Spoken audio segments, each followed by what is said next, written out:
નમસ્કાર. ચાલો આજના આ રસપ્રદ વિશ્લેષણમાં સીધી જ શરૂઆત કરીએ.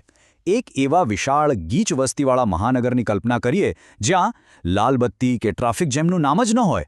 રસ્તા પર ક્યારેય કોઈ કચરાની ટ્રક પાછળ ધીમે ધીમે ચાલવાની કે સમય બગાડવાની કોઈ ઝંઝટ નહીં. સાંભળવામાં કદાચ કોઈ સાયન્સ ફિક્શન ફિલ્મ જેવું લાગે છે ને, પણ ખરેખર આ માત્ર કોઈ કલ્પના નથી રહી. આ આપણા ભવિષ્યની હકીકત બનવા જઈ રહી છે. તો મનમાં સીધો જ સવાલ થાય કે શું ખરેખર લાલ બત્તીઓ કે ટ્રાફિક જામ વિનાનું શહેર શક્ય છે? આજના આપણા આ સોર્સ આધારિત વિશ્લેષણનો મુખ્ય મુદ્દો જ આ છે. ડેટા અને અત્યાધુનિક પ્રોજેક્ટ્સ સ્પષ્ટપણે દર્શાવે છે કે આગામી 10 જ વર્ષોમાં એવા આખાને આખા મેગાસિટીઝ અસ્તિત્વમાં આવશે જેનું સંચાલન એક મુખ્ય આર્ટિફિશિયલ ઇન્ટેલિજન્સ એટલે કે માસ્ટર એઆઈ દ્વારા થતું હશે. આ માસ્ટર સિસ્ટમ ખાસ કરીને ટ્રાફિક અને રોજબરોજની નિરાશાઓને જડમૂળથી ખતમ કરવા માટે ડિઝાઇન કરવામાં આવી રહી છે.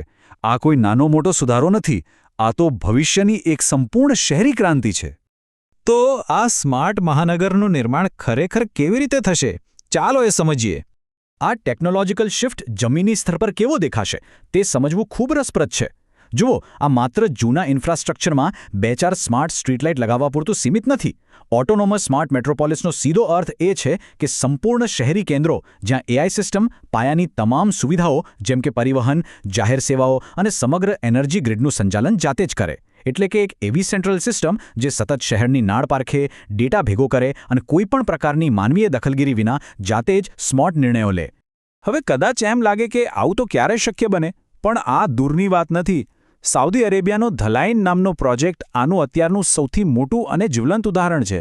170 કિલોમીટર લાંબુ અને 90 લાખ લોકોની વસ્તી સમાવી શકતું આ શહેર શરૂઆતથી જ એવી રીતે બની રહ્યું છે કે એઆઈ તેના પાયામાં જ વણાયેલું છે.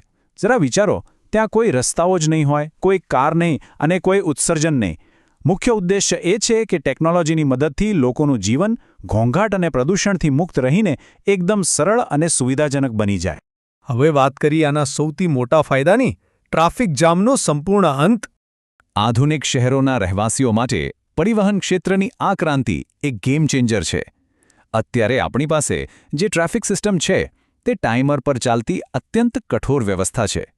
રસ્તા પર બિલકુલ ટ્રાફિક ન હોય તો પણ લાલ બત્તી પર કારણ વગર ઊભા રહેવું પડે છે. સાચું ને? જેનાથી ખોટી લાંબી કતારો સર્જાય છે. પણ આવતીકાલની એડવાન્સ્ડ એઆઈ સિસ્ટમ આખું ચિત્ર બદલી નાખશે. તે સમગ્ર શહેરમાં વાહનોની હિલચાલ પર સતત નજર રાખશે અને રિયલ ટાઈમ ડેટાના આધારે ટ્રાફિક સિગ્નલો પળવારમાં જ એડજસ્ટ કરશે. તે ટાઈમર પર નહીં પણ વાસ્તવિક પરિસ્થિતિ પર કામ કરશે. એટલે કે આ master AI system traffic jam કે બોટલનેક સર્જાય તે પહેલાં જ તેને સમજીને અટકાવી દેશે. આંકડાઓ કહે છે કે મોટા શહેરોમાં લોકો દર વર્ષે સરેરાશ 100થી વધુ કલાકો માત્ર ટ્રાફિકમાં જ વેડફે છે. જ્યારે શહેરની આર્ટિફિશિયલ બુદ્ધિમત્તા મુસાફરી અવિરત રાખવા માટે સતત કામ કરતી હોય ત્યારે આટલો બધો કિંમતી સમય બચી જાય છે. આ બચેલો સમય ઈંધણની બચત અને માનસિક શાંતિ લોકોના જીવનની ગુણવત્તામાં જબરદસ્ત સુધારો લાવશે. વાહનોની લાંબી લાઈનોમાં કલાકો સુધી ફસાઈ રહેવાની સમસ્યા કાયમ માટે ઇતિહાસ બની જશે. રસ્તાઓથી આગળ વધીને ચાલો અદૃશ્ય સેવાઓ અને અદ્ભુત કાર્યક્ષમતા વિશે વાત કરીએ. આ સિસ્ટમ માત્ર ટ્રાફિક જ નહીં, રોજબરોજના જીવનને પણ બેહદ સરળ બનાવે છે. આ એવી અદૃશ્ય સેવાઓ છે જે કદાચ નજરે ન પડે પણ પડદા પાછળ કામ કરીને આખા શહેરને સ્મૂથ રાખે છે. વિશાળ ડેટાનું વિશ્લેષણ કરીને તે અકલ્પનીય કાર્યક્ષમતા આપે છે. દાખલા તરીકે, કચરાપેટીઓ છલકાય તે પહેલાં જ સિસ્ટમ અનુમાન લગાવી લે છે અને કચરાની ટ્રક બરાબર યોગ્ય સમયે ત્યાં પહોંચી જાય છે, જેથી કોઈ રસ્તો બ્લોક ના થાય. પાઇપલાઇન કે વીજળીના તારમાં કોઈ મોટી ખામી સર્જાય તે પહેલાં જ સેન્સર તેને પકડી પાડે છે અને રિપેરિંગ ટીમો સીધી ત્યાં પહોંચી જાય છે. એટલું જ નહીં, શહેરમાં લાઇટિંગ અને હીટિંગની જરૂરિયાતનું રિયલ ટાઈમ કંટ્રોલ પણ આ માસ્ટર સિસ્ટમના જ હાથમાં હોય છે. અને આ સુપર એફિશિયન્સી માત્ર સુવિધા પૂરતી મર્યાદિત નથી, પણ પર્યાવરણ માટે પણ તે એક મોટો આશીર્વાદ છે. કલ્પના કરો, રાત્રે કોઈ રસ્તા પર અવરજવર ન હોય ત્યારે સ્ટ્રીટ લાઇટ્સ આપમેળે ડીમ થઈ જાય અથવા ખાલી પડેલી ઇમારતોમાં હીટિંગ કે એસી સિસ્ટમ બંધ થઈ જાય.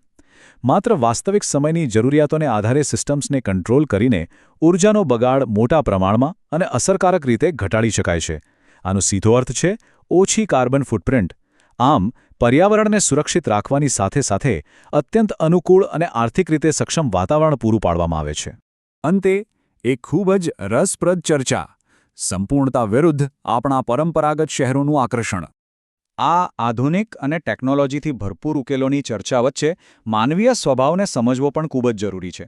એક તરફ ધ લાઇન જેવું અતિ આધુનિક અને માસ્ટર એઆઈ દ્વારા સંચાલિત શહેર છે, જ્યાં બધું જ પરફેક્ટ છે અને સમયની કોઈ બરબાદી નથી. અને બીજી તરફ છે આપણા આજના પારંપરિક શહેરો, જે ભલે થોડા અસ્તવ્યસ્ત અને ઘોંઘાટિયા હોય, પણ તેમની એક અલગ જ સુંદરતા, સંસ્કૃતિ અને ધબકતી જીવંતતા છે. માનવ સ્વભાવ કેટલીકવાર આ જ અનિશ્ચિતતાઓમાં આરામ શોધે છે. તો સવાલ એ થાય છે કે શું આપણે બધું છોડીને આ અત્યંત સચોટ મશીન જેવા એઆઈ શહેરમાં રહેવાનું પસંદ કરીશું, કે પછી જૂના શહેરોનો એ કુદરતી અને અણધારી આકર્ષણવાળો માહોલ આપણને હંમેશા ખેંચતો રહેશે? ખરેખર આ એક એવો પ્રશ્ન છે જે ભવિષ્યમાં આપણા વસવાટની દિશા નક્કી કરશે. તો વિચારવા જેવી વાત એ છે કે આવનારી પેઢીઓ આમાંથી કયું ભવિષ્ય પસંદ કરશે.